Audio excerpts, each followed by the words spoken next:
G'day and welcome back to the channel, Walking Cairns. We've come down to Kewarra Beach, beautiful Kewarra Beach. I'll just show you around the beach before we do the chat with Brett Olds. Oh, by the way, we're having a chat with Brett Olds. He's the Deputy Mayor and Councillor for this region, and he can tell us what's happening in the area. I've got a few questions for him, so we'll see what he says. Okay, beautiful Kewarra. Let's go and have a look. I'll spin you around, and we'll have a look. Okay, here we are. Beautiful Kewarra. I think I showed you the sign there when I was talking. So we're at Kewarra Beach. And I'm actually going to ask Brett about the thing I keep banging on about Kewarra. That is, it looks a bit dirty. It needs some TLC. So he's going to give us some information on what's happening. Okay, there's the mechanism for the nets. And this is part of the Northern Beaches. Part of the Northern Beaches leisure trail here.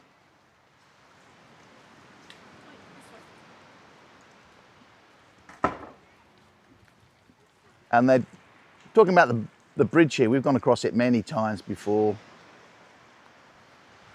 Okay, so let's go and have a quick look at the beach. This beach looks fantastic when the sea's out. This is the Coral Sea, by the way. There's Taylor's Point over there. Let's go for a walk over there. There's a lot of lights going on there at night time. I have to ask Brett what all the lights are for. Let's see if I remember. I've written a few things down, but yeah. Okay. There we go. Beautiful day today. Oh, as I keep saying, I can see why people come up here for a holiday. I'm so lucky. There's Haycock Island, Double Island. You can see the jetty at Palm Cove there. There's the bridge I was talking about there for the footpath. That's Clifton Beach there, where the rock wall is. Quite a big beach, Clifton Beach. What I might do is I might pause it and then zoom in. There we go, zoomed in. Beautiful.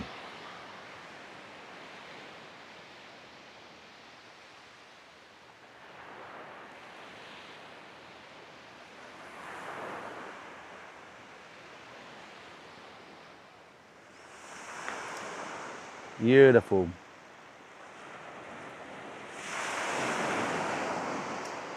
Okay, I think we'll just do the chat in the sheds up there, next in the barbecue area. Yeah, just up there. We'll do it up there. Okay, well, I'll go and set up, and Brett Olds will be here in a minute, so we'll do it then. Okay. Remember, like, subscribe, hit the notification bell. Okay, and enjoy the chat with Brett. See ya. Look after yourselves. Bye. Back to the channel, Walking Cairns. We're here at beautiful Kewarra Beach. I hope you're all doing well and you're looking after yourself in paradise here. It's been beautiful weather the last few days. I'm here with Brett Olds. He's Councillor and Deputy Mayor, and I've got a few questions that I've got for him. You all know who he is, so he doesn't have to introduce himself. So. How you doing, guys? Good to see you again. Good to see you, Steve. Good day, Brett. How are you? Yeah, good, mate. So I'll jump into the questions. So enough waffle. Enough waffle. Yeah, it is a beautiful day, though. It's a beautiful fantastic. Day, I get distracted, look out at the view, and I think everything disappears. You know, it's like being in paradise. I'll get, ooh, this chillness comes over. I wonder what all the poor people are doing in the world. Oh yeah, we've got it pretty good. Although I'm glad we met here today because we've got an update for Kewarra Beach. Yeah, that's why I suggested here, so you can do the update. Okay, so I'll run through some of these questions. These are questions for myself. Or maybe one or two other people have suggested I ask some things, which I'll do towards the end. But I thought I'd start at the northern end at Ellis, and then work down to Kewarra and perhaps Holloways. So first question: Ellis Beach, the Wangetti Trail there. Yep. It seems to. Are they doing work on it? It seems to be fenced off, and the trucks are out there doing something. Yeah. Well, the previous government, the state government, Labor, before their election, they spent a whole lot of money trying to get it open before the election, so they had something to brag on because they'd already been through 2 election cycles promising it. And I think what you'll find is they rushed it. They didn't get the right people that have worked in the wet tropics before. And all the experts, including my wife and other friends who work tracks and trails, when we walked it, it was a beautiful walk, but they said it's going to wash out here, wash out there, wash out there. It was done terribly, if I'm being honest. And what happened when we got all those rains? It washed out. So the current state government, I've been talking, obviously it's an LNP government, I've been talking to Bree James, the member for Barron River, and also Andrew Powell, who's the Minister for Department of Environment and Tourism. They have committed, and they've just released this week or a few days ago, their 2045, their 20-year tourism plan, which is going to take us from $4.8 billion to $10 billion in tourism per year over the next 20 years. And that's exciting if they can make it happen, but they've got a real focus. One of the big projects is Wangetti, so they're committed to continuing on with Wangetti, but with the question about Ellis Beach, what's happened there? They are going to fix it, but they're going to get someone who knows what they're doing. So that helps. That does help. So, and and we'll talk about it off air a second. Yeah. The wheels of government never move as fast as we like. Yeah. If it was a private industry, there wouldn't have been any issues, would have been done. Yeah. But no, the current government is trying to assess where does it need to be rerouted, how can we fix it so it won't get washed out, because obviously we get heavy rainfalls here every single year. So they're onto it. I don't have a time frame on you. That's a question obviously for Bree or Minister Powell. But I do know they're looking at it and they're 100% serious. They're going to finish the Wangetti Trail all the way to Port Douglas. So that was a concern. Some people were saying if they got into government, they might. That was what Labor was saying. If they get in, they're not going to continue it.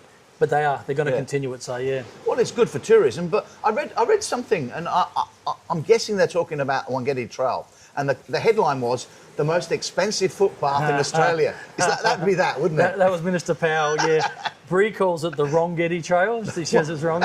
And Andrew Powell said it was the most expensive footpath in Australia. And to be honest, it was. Like, Wagner's got awarded that contract. They'd never built a wilderness trail in their life. And so they outsourced it, I think, to a Townsville-based bloke who came up here and just looked at the plans that he had on the map and just did it exactly to that. I've talked to other wilderness trail builders and they said, you can't do that. You've got to look at what you've been given, like the scoping document. But then when you get on site and you see different things, like they're like, you can't get from this height down here. You're going to have to go around and you've got to make judgment calls when you're there.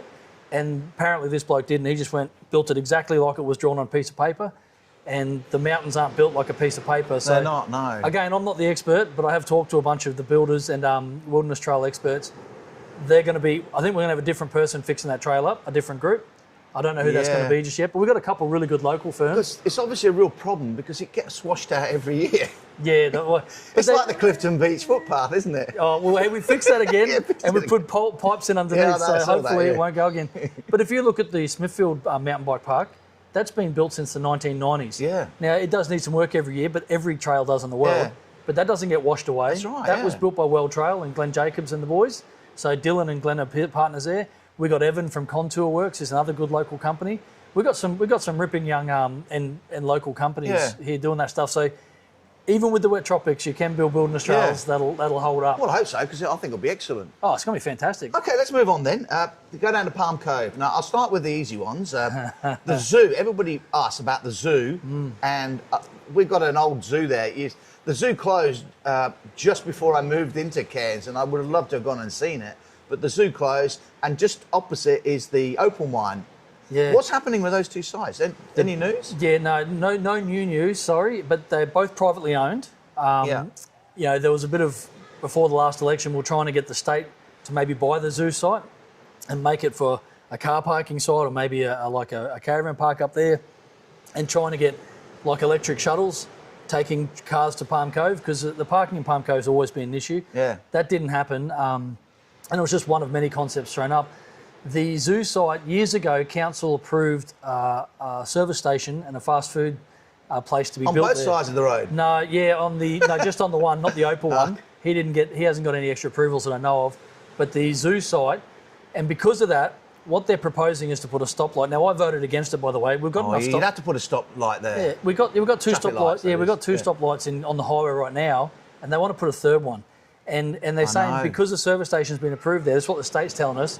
It's your fault, council, even though it's a state road, state highway, because there's servo there, it's the safest way to get people across. And I said, you are going to kill traffic, and all you're doing is extending suburbia. Yeah. So Palm Cove is something special. You feel like you're on an island getaway. Yeah. And we don't want to have a stoplight in a fast food place. So I've got no problems with fast food places. Have a look at me, I love them. Yeah. But Palm Cove, you don't need one there.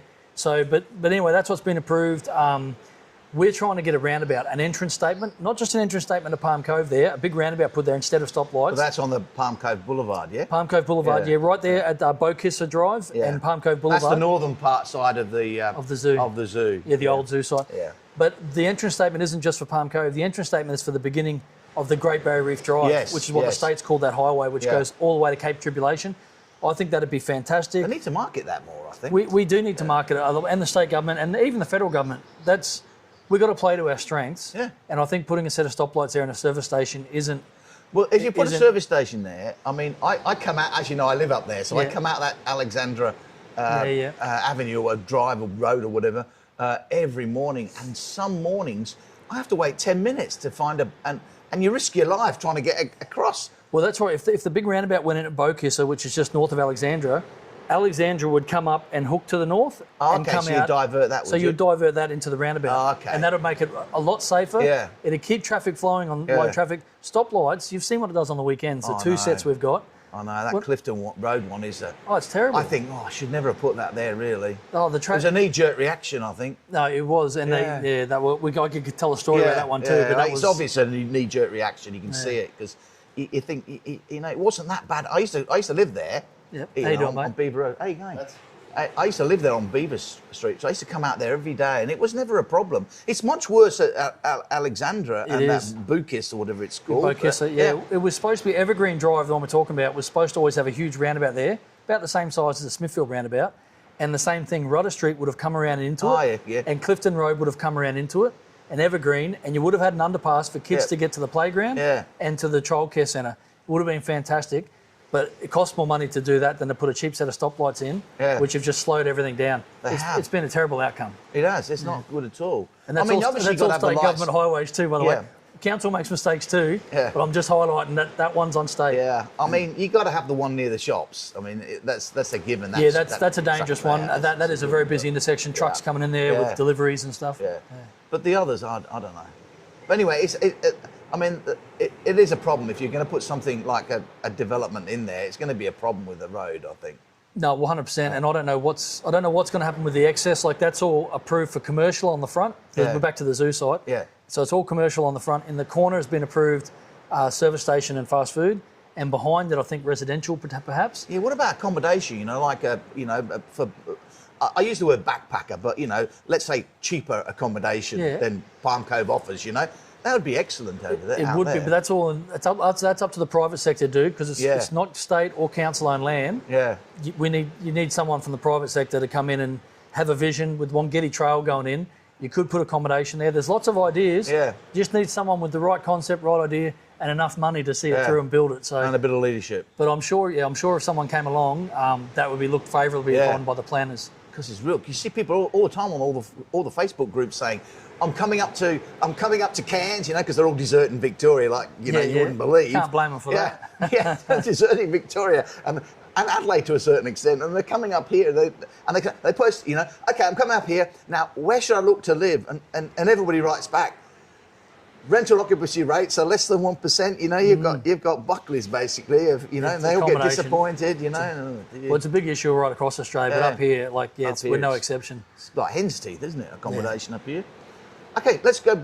Staying in Palm Cove then, the other thing I wanted to mention is or ask about is if there's any news on, the jetty area and Double Island, or the safe harbour, or whatever the various groups are proposing for that site. Yeah, there's a lot of passionate people in Palm Cove, and we know a lot of them, and you guys probably know a lot of them too.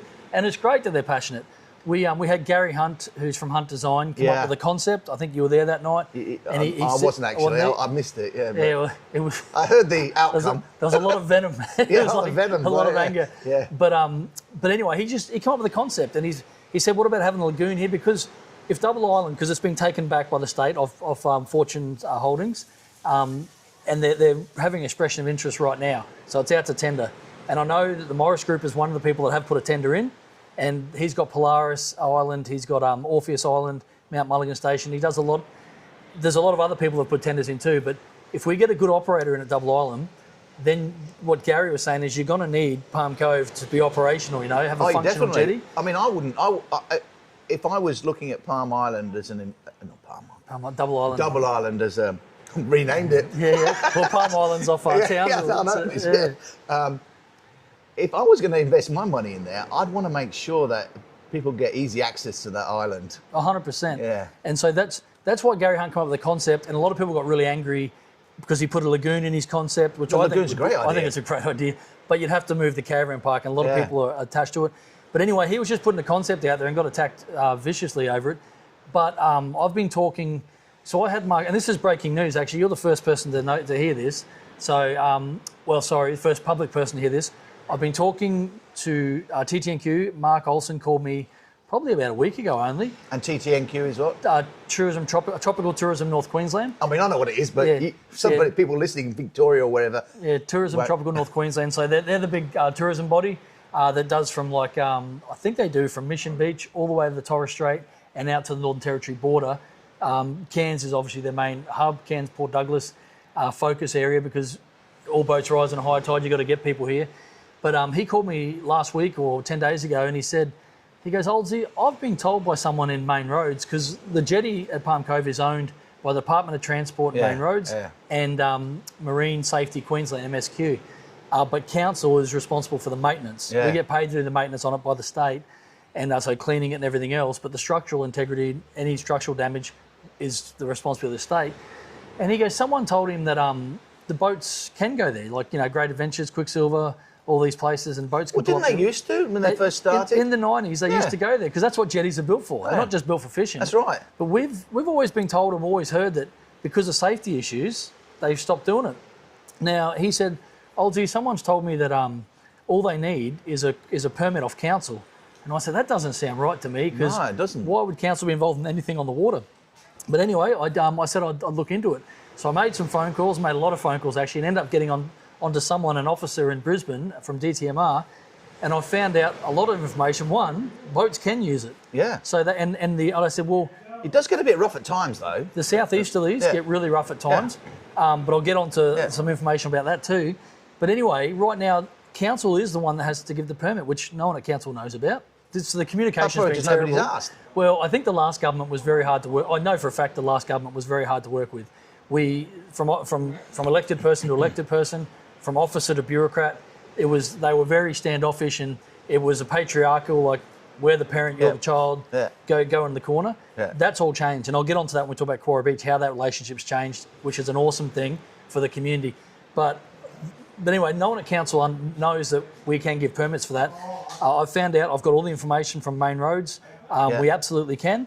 They said, and because it's a jetty, it's built for that, you'd get your permit within 2 days. So I've given that information to Mark Olsen. We've given that to Bree James. And it looks like there's already some activity, some people that want to bring boats back there to do nighttime dinner cruises and stuff. Oh, that'd be excellent. I'm not going to say who it is. Yeah, that would be fantastic. But that's a real thing that could happen here. I can guess who it is. This year. Yeah. But anyway, but that'd be great. Any activity for Palm Cove is awesome. So that's breaking news. Especially later in the evening. Absolutely, when it comes down. But I also talked to this representative at Main Roads, and I asked him whatever happened to the studies. The last government, Craig Crawford was the last member for Barron, and he did get Main Roads to look into some form of wave mitigation to help with the southeasterlies. Yeah. And I know Gary Hunt was talking about the rock groins. What I've been told from Brisbane is, Bretto, that's not going to happen. It's part of the Great Barrier Reef Marine Park. Oh, that's right, here, it is, yeah. North of Trinity Beach, it's federal. So the Great Barrier Reef Marine Park Authority is a federal waters. Yeah, because they got the Pippi grounds at Clifton. They're not going to. Got all kinds of issues. So he goes, your environmental, anything can be overcome, but it would take multi-millions of dollars and a lot of years. And he goes, it's unrealistic that you'd ever get a groin built there. He goes, but we've looked at wave mitigation. He goes, and I said, whatever happened to that? Because I know before the election, you guys were doing a study. He goes, we've completed the study. We gave it to the last government. They never brought it out. And but this new government, he goes, no one's asked for it. All we need is an official letter. So I've written an official letter, and we're going to find, because what they've come up with is wave screens. Now, they're not going to attach to the jetty, because if you attach to the jetty, you can affect the integrity of the structure. Right, you pull the jetty down. So these wave screens, they're not going to 100% fix all the problems with the southeasterlies. Yeah. But they will do a lot. They'll slow it down a lot to make it a lot safer. The northerlies, you won't have any protection at all with the wave screens. but the northerlies aren't as bad. Aren't as bad, About no. 3 or 4 months a year you get them, and a couple bad days. Yeah. But also I asked him, I said, so if council give the permit, are they, the liability, what if someone, it pulls up, the southeasterlies or northerlies, someone falls in or whatever, breaks a leg, who's responsible? And he goes, no, the onus is always on the owner of the boat, whether it's private or commercial contractor. So, but anyway, that's really exciting news. Yeah, it is. So what we need to do is, with the state government, they're looking at obviously the Wangetti Trail. Yeah. They're looking at Double Island. They've got a tender out now. Yeah. They are going to be spending money in and around the Palm Cove area. So we as a council, we've talked to all the councils and the mayor. We've got with Bree and the state, we're saying, well, we're going to spend money there too over the coming years. How about we align what we're doing and get a better outcome overall, rather than you doing your things, us doing us things, and it's all ad hoc. Yeah. Let's work together. Let's try and elevate Palm Cove. So that's the plan. But if we can start getting some activity with the boats there, I mean, that's going to increase tourism.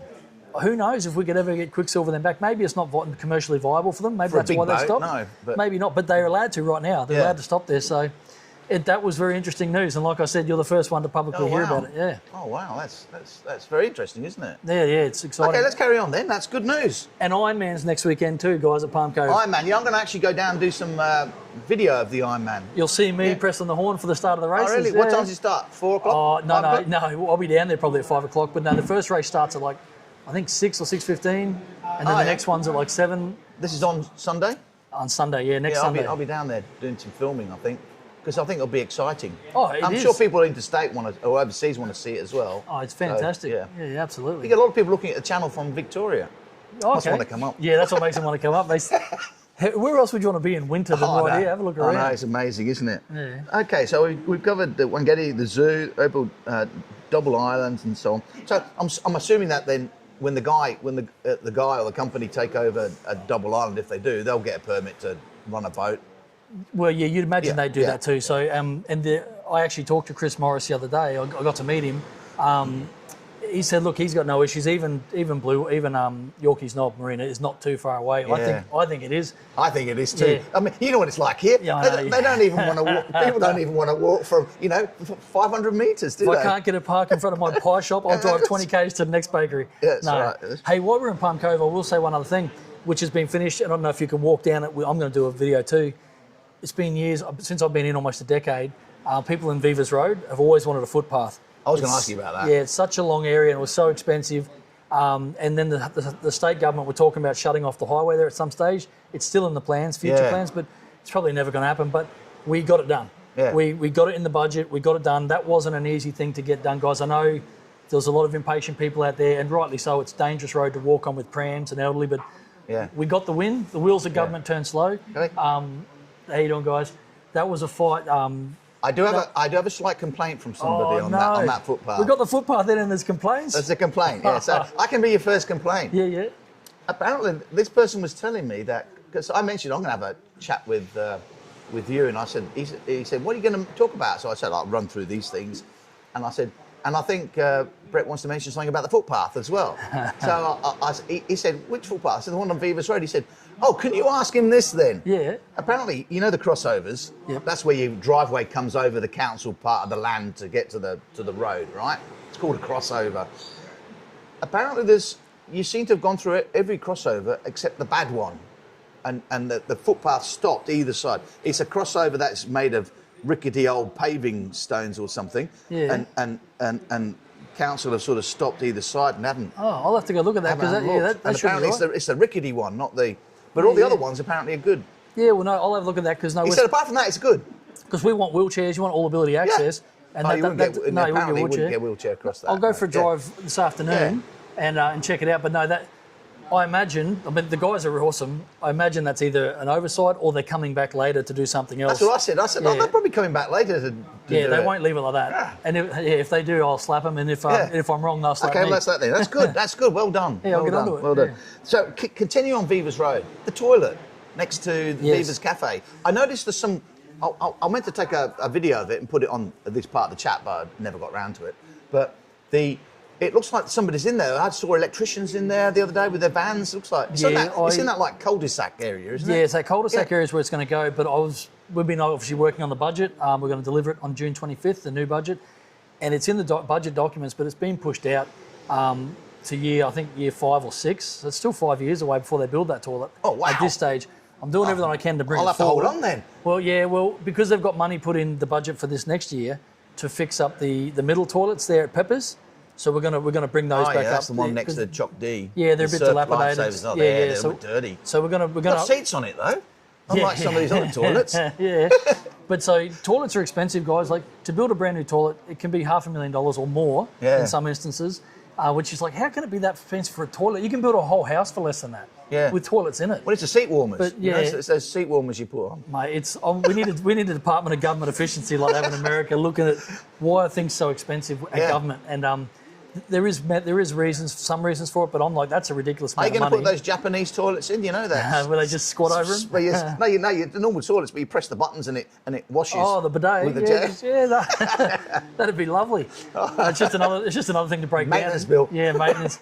No, so we won't be putting them in, but yeah, that toilet at this stage is 5 or 6 years away on the southern end of Vivas Road, but I am trying to bring it forward because, like I said, it's about $500,000. Because it's a bit of an anomaly down the end, isn't it? Where you got toilets in the caravan park up at the north, you got toilets near the surf place and the surf club in the centre, and then you've got nothing down the south. No, it took us years. Some of the restaurants there don't have toilets. Yeah, it took us years to find out a place to put it because everyone wanted a toilet, but no one wanted it in front of their business. That's right. Yeah. So, but we found a place to put it. But you can hide it. You can It'll be screen hidden. it. You know. It is going to be screened with vegetation. Yeah, look good. I honestly, I think I can get it brought forward. I don't like making promises. Yeah. At this stage, I think it's too far out. But this is another thing. While we're working with the state government, what do you put money into? We've got money in the budget. Yeah. Let's bring it forward and let's align our works. Because the other thing is, if they do works down in Palm Cove and then we start doing work, they finish, then we do ours, the disruption is twice as long. That's right. So you want to plan it together. Yeah. So if there's going to be a disruption, let's all get in and do it at once. So these are all conversations we're having. I can't make promises now, but I'm doing everything I can to try and get that toilet built. It needs to be done quicker. Yeah. It's like it's. I'm hanging on at the moment. My priority list is really long, and that is up there. It's not number one, but it is. It does need to happen. Yeah. Okay, moving on then. Where did I get to? We've done Palm Cove. Okay, let's go down to Clifton Beach. Yep. I noticed that I did a video. I don't know whether you saw it on the channel about the sand mitigation, sand erosion mitigation plan. And I showed people where it was. But I noticed that everybody's fenced off. They've gone a bit crazy with the red barriers and taped off the whole of the playground there. Yeah, well, I hadn't seen it. You told me about it off air this morning. I'll go up and check it out, and I will ask the question. I imagine it's all occupational health and safety. I imagine they don't want kids running around. We're about to have some huge trucks rolling in with big boulders. A lot of work's going on. There will be some trees that get removed and cut down. I think they've already done that. Yeah, and then they will do replantings. But we need access to the beach and all that. I just think it's safety on steroids, but you'd rather be overprotective and oversafe than just skip something, have a kid run around the playground and then something happen.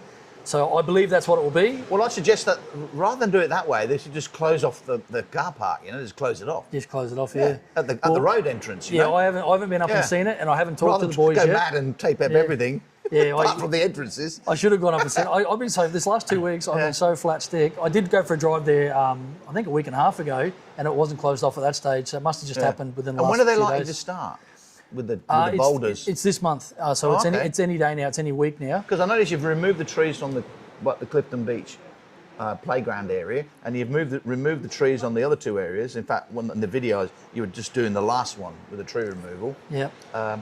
So I'd imagine they'd be starting. Yeah, they'll be starting any day. Yeah. Like I said, I went down there about 10 days ago to try and make a video myself. I'm like, they haven't started nothing yet. So it's all happened in the last few days. And okay, so I think you mentioned to me ages ago that you've done something similar at Holloways. We've done the exact same 3 headlands that are Holloways. Yeah. So it's built like a mushroom. Yeah. So rather than being a rock wall or groin, or a groin that goes straight out perpendicular, if you do that, and I'm not an engineer, but I talk to a lot of engineers, they say you get sand built up on one side, but it eats away at the other. Yeah. And the rock wall, the same thing. And the one at Clifton, it eats out at the northern end. So they're making these like mushroom headlands. It's kind of similar to the one at Ellis Beach. It's been there since the 50s or 60s. How's it worked? Has it worked well? Yeah, it's worked well at Ellis, and apparently the ones at Holloways are going well. Yeah. Now, the ones at Holloways, though, after they built them, they put sand nourishment in behind it. Oh, okay. So we haven't had king tides and everything since. So it's still, but the engineers are saying this is what they think's the bee's knees. They think it's working, because it's not eating out on either side. The sand is building up. And we're hoping that it'll help down here at Kewarra as well, by that sand being held up at Clifton Beach. because sand has come back. Mother Nature's brought it back at Palm Cove, It has, at hasn't Trinity it? Beach, and at Clifton. Just recently, I thought the council had been there with the trucks dumping sand, because it's looked like it's all mounted up almost about a metre high. I made a comment on one of the videos. It looks like council have been here putting sand in, but I haven't seen any trucks. It's Mother Nature and it's awesome, but Kewarra Beach missed out. We haven't had that kind of sand come back yet. So, and that's when we get to Kewarra Beach, I'll tell you the update for there. But no, so Clifton Beach works are imminent any day now. Yeah. And I'm really excited because it was a great project at Holloway's. Apparently it seems to be working. It's only been brand new there for a few months now. We'll see what happens at Clifton, but if the engineers are right, we're on a winner. Oh, good. Okay, let's get on to Kewarra then. We're at Kewarra now. You know, as you saw when we came in, I showed you the beach and everything. It's beautiful. I love it, this beach, when the sea's out. It's nice and flat all the way out. Yeah, it's the best one for It's not like Clifton. paddleboarding. Clifton's more like it's a ski slope, you know? Yeah, it is. One of my mates broke his neck, literally, and he's in a quadriplegic now at Clifton from running and diving in because of the gutters there. Yeah, that's but right. Kewarra Beach and Yorkeys Knob don't have the gutters. See, Clifton really gets undermined, doesn't it, by the ocean? Yeah, it really does. I mean, Palm Cove, a little bit. And here it's flat, you know. It's almost like mud flats in the city, you know. Stand-up paddleboarding and kayaking here, and you get nice waves that break way out and they roll in. And when you're on a surf ski, you can catch them all in. Kewarra Beach is amazing. It's amazing. So I love the place, and it's dear to my heart, Kewarra Beach. So I've been going on and banging on about, you know, it needs some TLC. I've probably told you as well. Only for the last 2.5 years. Yeah, it needs some TLC because the place just looks dirty, doesn't it? Yeah, I mean, it's not that. I mean, I come down. I do these walks a lot, and I see the council here cleaning the barbecues, cleaning the toilets, with the blower around, doing everything. Brand new playground. A new playground, the same as they do at Clifton, the same as they do at the other parts of Cook Cove. You know, so it's not for want of effort, but it just, I don't know, it just doesn't seem to have that impact. You know, it just seems to be dirty. You know. Well, because when you go for a walk, and we could see, and you've probably shown them. Yeah. We have done sand nourishment here a few months ago, and we've actually, a few weeks ago, we're allowed to get excavators and push sand from low tide to high tide. And we've done sand nourishment in the past because this place here, this concrete slab, almost got undermined after Jasper, then again in February. And you've got all these dead trees, councils come down, and if the tree was looking unsafe, they were allowed to cut it down, but then they had to leave the tree. That's ridiculous. And you've probably got videos of that. I've got videos of it, yeah. So, and it's been terrible. And you've got all these people that live here and all these locals come down saying, mate, this is a beautiful beach. Why are we being treated like some remote wilderness beach where the trees, why can't you remove them? And the previous government, and I sat in Craig Crawford's office with different department bureaucrats, with council officers there, and got told, no, you can't touch them because that's a new home. Sedges can get in there. Yeah, for the crabs. Crabs and marine life. It could be a new home for them. And I'm like, this is mental. But it just looks so bad. You don't do this at the Gold Coast, you don't do this at Sunshine Coast, any other beach in the state. You don't really do it at Palm Cove either, really. No, that's right. No, exactly. So I went off my tits about it, you know, but I didn't get anywhere with the last government. So this current government that changed, I got onto Bree James. She did send a letter on behalf of residents down here to the Minister for Department of Environment and Tourism. He sent a letter back to the residents with some conflicting information, which got them very angry, saying, Brett Olds is a liar. Yeah. It's all on council. And it's not. Council needs permission off the state to do any works below the high tide mark. And but anyway, we got through that when I met with the residents down here and said, I explained to them, no, I got letters from council saying this is how it works. And but then Bree, so she took it a step further, Bree James, and she wrote to the Minister for Department of Fisheries, which I'm like, Department of Fisheries, you know, you got Department of Natural Resources, Mine Energy, you got Department of Environment and Tourism, Department of Fisheries, you got the Great Barrier Reef. It's what they call red tape. It's red tape everywhere. But to Bree's credit, she's been awesome to work with. She called up, she wrote a letter to the Minister of Department of Fisheries, and then all of a sudden I had one of the officers call me, and officers don't usually call elected people because they're not allowed to, unless they got ministerial permission. Anyway, he called me up and he goes, look, I want to come down, I want you to show me what's going on at Kewarra Beach. And I said, that'd be lovely, mate. And the next week, they had 3 officers here. We had 2 officers from council and myself, so we had 6 of us, and we walked the whole beach. And they said common sense prevailed, which is awesome. Right, yeah. The guy said, you know what, you do need state permission, but at a king tide, you know, which comes up way up to here, anytime you walk on the sand is going to be a safety hazard. So under the safety hazards, you can just remove them. And so council just had to write to them, tell them, so we're going to come down and by June 27th, it'll all be removed. All that dead wood that's been there for 2.5 years. Right. Finally, we got some common sense. So that's some good news for people living at Kewarra Beach. Breaking news. In fact, I'm going to have a public meeting in the next week or so. So that's, again, you've got 2 lots of breaking news on here. But it's been. I appreciate all the residents for working with us. I know there's been some anger at times, and I've shared that frustration. It's pissed me off, I'll be honest. Like, Yeah. where was the common sense for the last 2.5 years? It just took one guy to come down here, have a look at it and say, no, you can do this. And I'm like, well, thank God. But anyway, so council will come down here. There will be some other trees that'll lean over, some of the palm trees. They'll probably be cut down. Yeah. But there will be they grow replant. quick. Yeah, but they're weeds anyway. Yeah, they're not going to replace them with palms because it's expensive to denut them. It is, yeah. But there will be replacement trees for everyone that's come down. Not she oaks, because they look. No, not she oaks. Yeah, they look a bit. No, I don't straggly. like. Well, the nuts I that like come them, down, but they're straggly and they make a mess. those little balls of pines that they fall, and the needles everywhere. Yeah. No, but we will be doing replantings. So that's the immediate future. That's what we'll be doing. Yeah, that's It'll be clean. Because it does need a clean. Yeah, I mean, as I said to you, over the years or months or whatever, it's all very well to let the trees there and council come along and saw them into little bits, and then the tide takes them off, so they become a boating hazard. They out become there. someone else's problem. Somebody else's boating hazard. I think no, that's not right. That's not right. We need to to do the remove real thing. Get rid of them. 100%. Yeah. If it was a remote beach in the wilderness, you get it. It falls over, you leave it there. But this is a public beach. People live here. Half those trees were planted by humans. It's like to look pretty. But anyway, that's the immediate good news. In the short-term good news, the midterm is where the Department of Environment, Tourism, Science and Innovation, DETSI, they talked to council about it, and they've applied through the DERFA funding, the Disaster Relief Fund, to try and get sand nourishment. So we've pushed some sand around. It's expensive putting truckloads of sand here. Especially when it gets washed away the next week. But that's not 100% guaranteed it's happening yet, but it's sounding positive. So hopefully after we clean all that up, we'll get some sand dumped down here. And then the third thing, in the longer term, I'm working with JCU, the state and council on a plan for some beach rectification, so some post and rail. If we put post and rail in, you only have certain sections people can go down, and that protects the dunes and other areas. Because you can see everyone just walks down.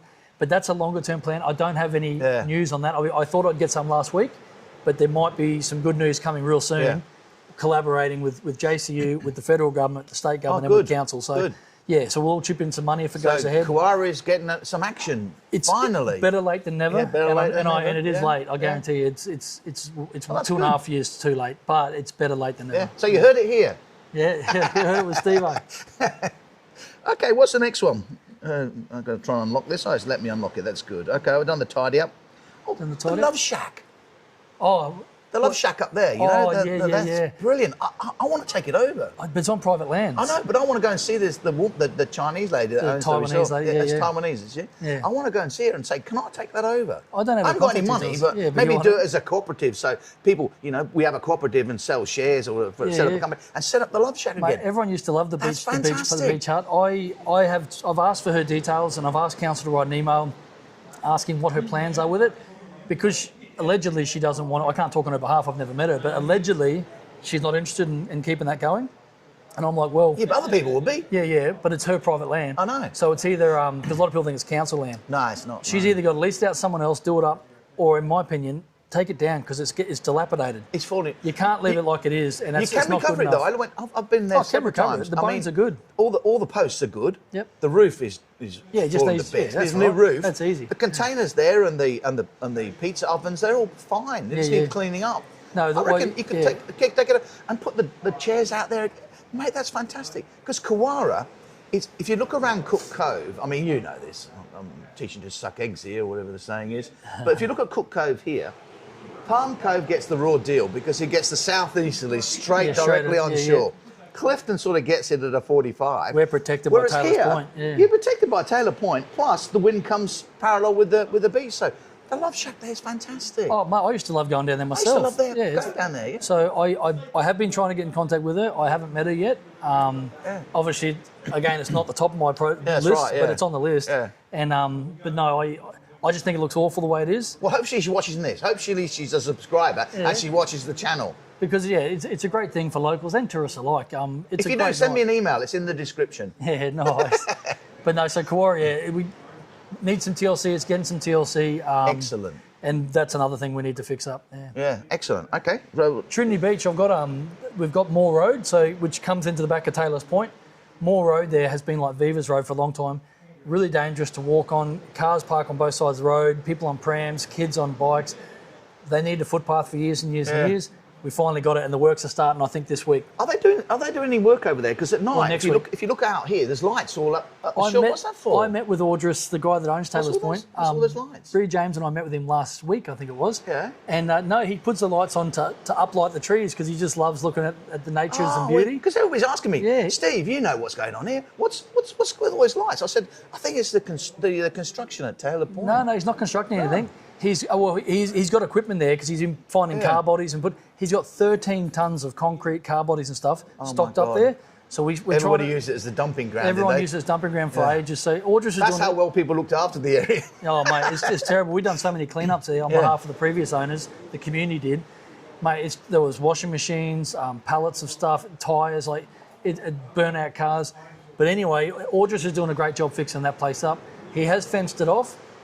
He has approvals to build 6 houses up Marana Street, but I don't think he's in a hurry to do that.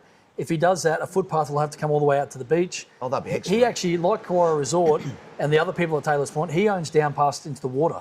He actually owns the beach. Yeah. But I don't know if the state's going to do a survey and try and fix up some of these anomalies from the 1800s. Yeah. But apparently they are, because you're not supposed to be owned below the high tide. Not in Australia. No, not Australia. No. But anyway, we met with him last week. He's doing some great stuff out there.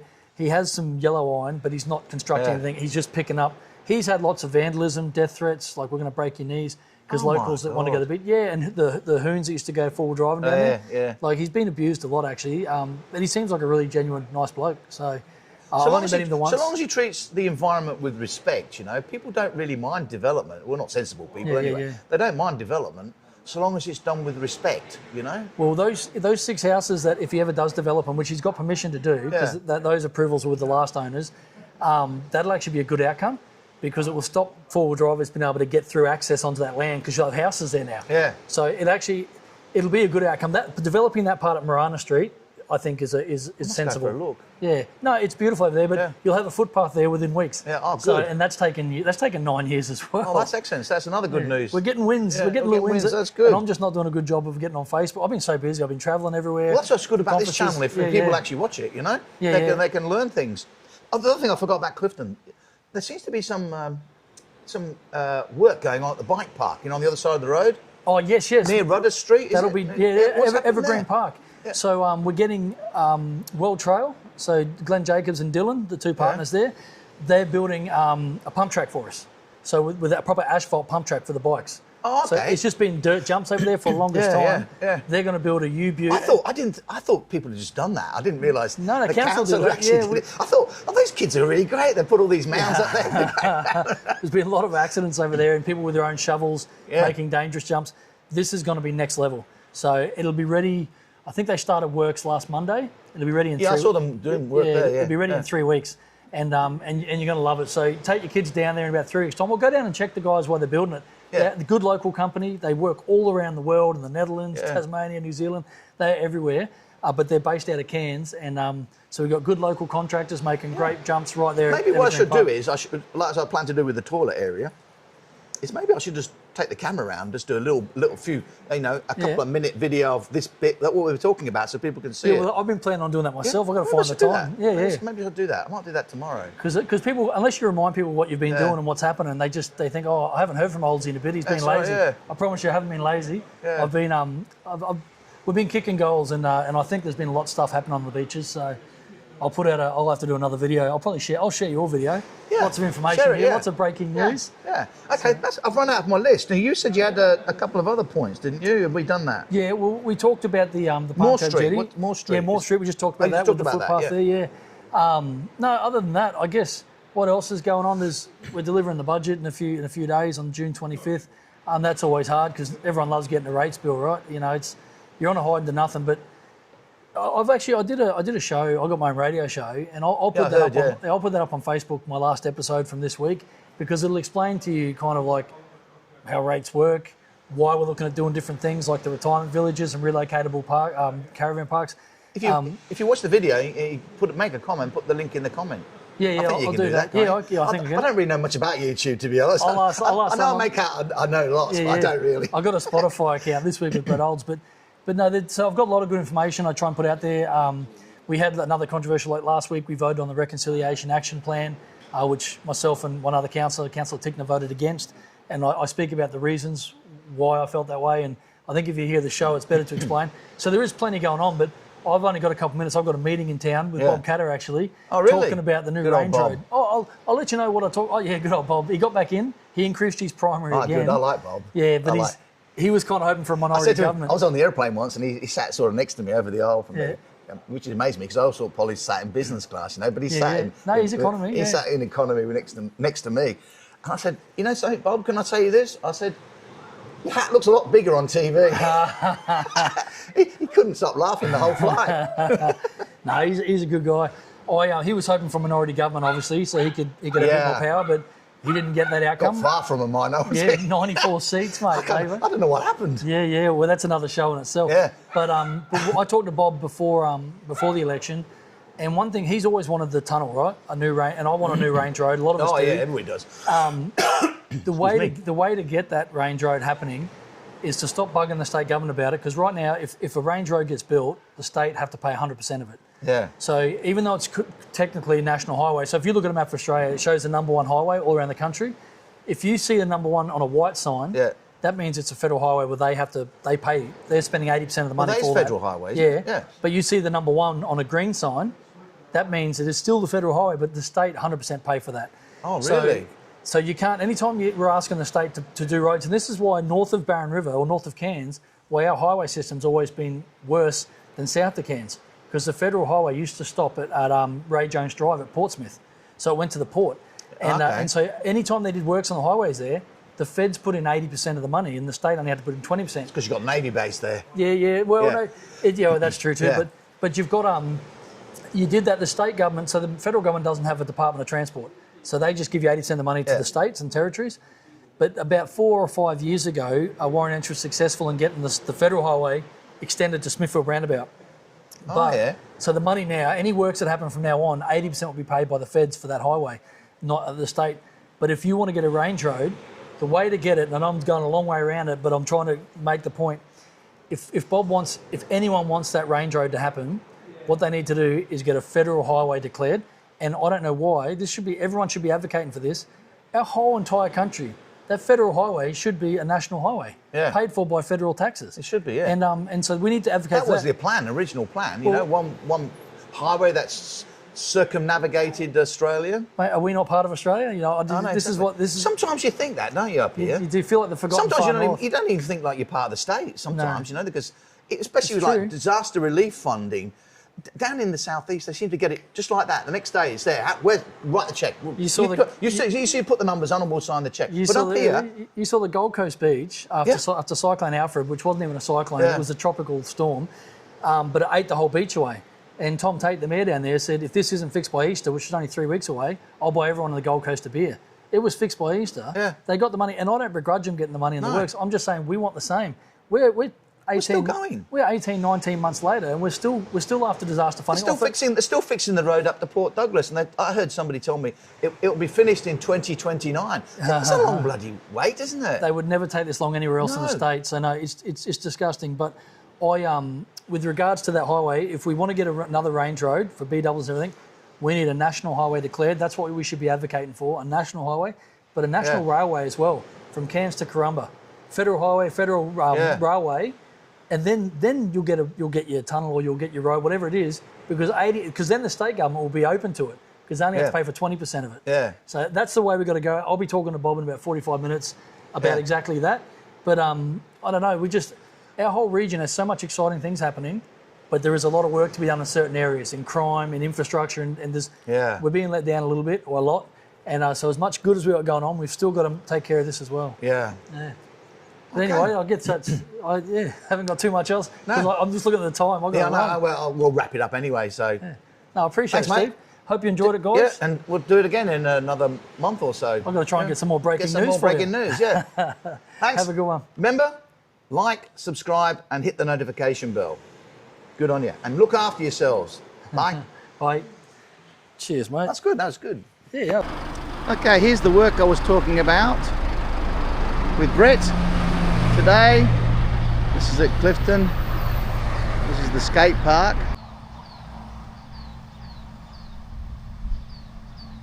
Wow, certainly changed.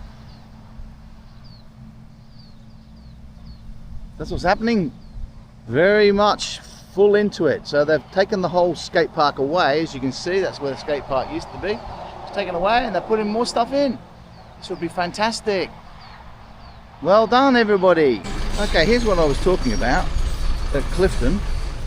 They've got it all fenced off. They're in here now. They've got access to the beach. Cut a few trees down and they've got access to the beach. And they've fenced everything off. Look, this is the playground. Fenced off, but they've still left the entrances open. I don't understand.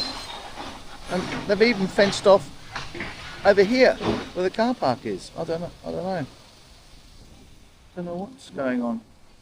But the playground is still open. Look, because people are still in it. Look, but everything is sealed off here.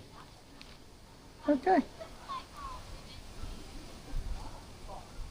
And there, heavy machinery's in, just by the toilets at Clifton. Okay.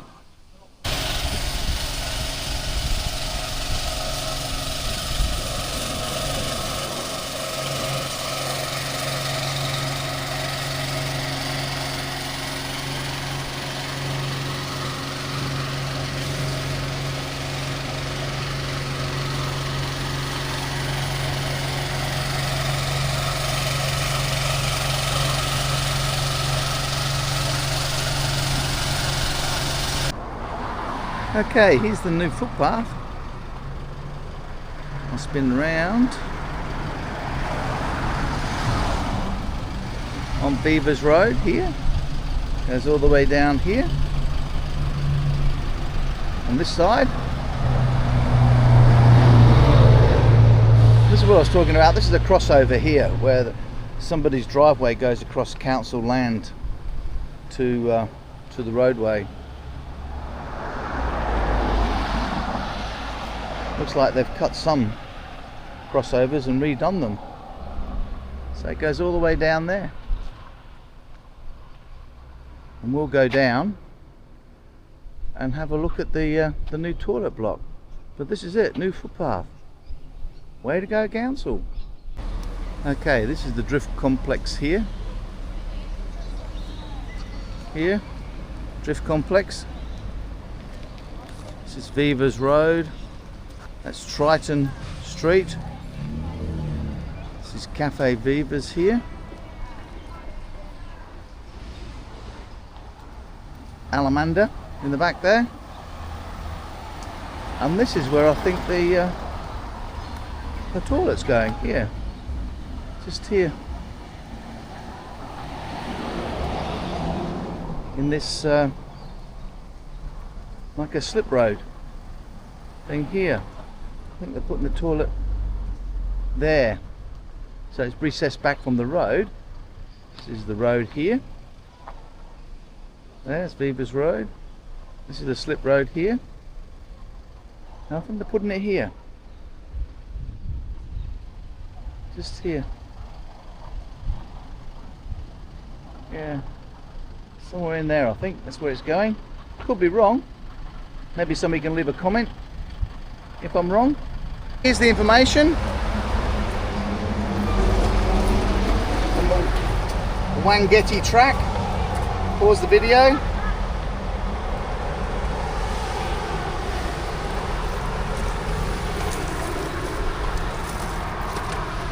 Did unfortunately get washed away. So we'll go over here. The Wangetti, I call it Wangetti Track, I call it Wangetti Trail. Oh, there you go. Pause the video, have a look. There's the map. Okay. Let's go up here and have a quick look. See what they're doing. It all got washed away in the cyclone. Well, that was a fair while ago, I don't know. What's taking them so long?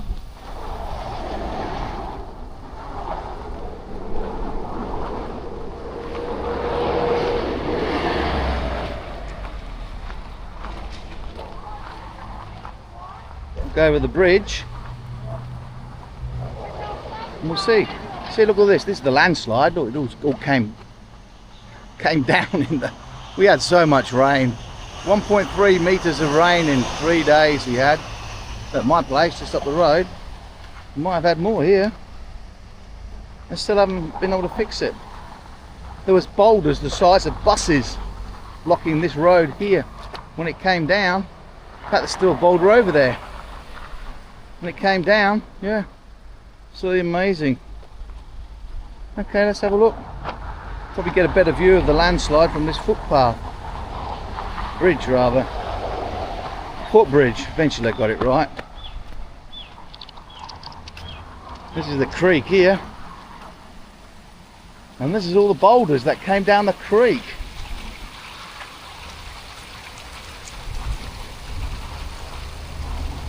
Look at that.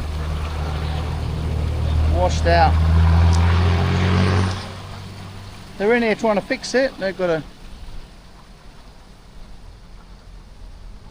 some heavy machinery in, scraping it all away, but the track is pretty much closed at the moment. Went up by the creek, I think, if I remember right, but I don't know, maybe I'm not right. Well, there it is. Okay.